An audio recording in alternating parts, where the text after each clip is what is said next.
मंत्री विजय शाह प्रकरणी सुप्रीम कोर्टाचे एसआयटीचे आदेश. कर्नल सोफिया कुरेशींवरील वादग्रस्त विधान प्रकरणी कोर्टाचे मध्य प्रदेश सरकारला आदेश. संतोष देशमुख हत्या प्रकरणावरील आजची सुनावणी संपली. पुढील सुनावणी 3 जूनला. संतोष देशमुखांना न्याय कधी? भारतीय लष्कराकडून ऑपरेशन सिंदूरचा नवा व्हिडिओ जारी. भारतीय लष्कराच्या शौर्याचा नवा व्हिडिओ समोर.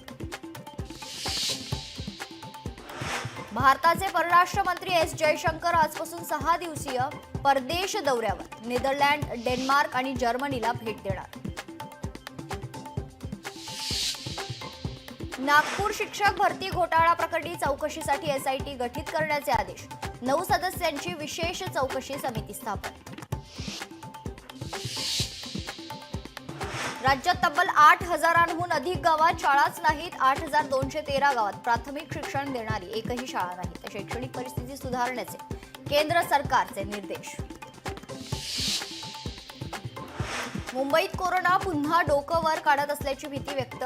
केएम रुग्णालयात 2 संशयित कोरोना बाधितांचा मृत्यू. 59 वर्ष महिलेची कोरोना चाचणी पॉझिटिव्ह.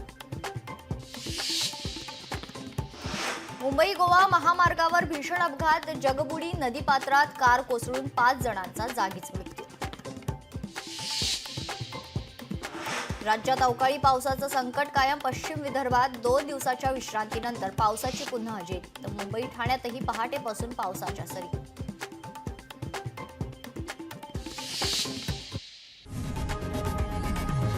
लोकशाही मराठी ऐका, पहा, जागरूक रहा.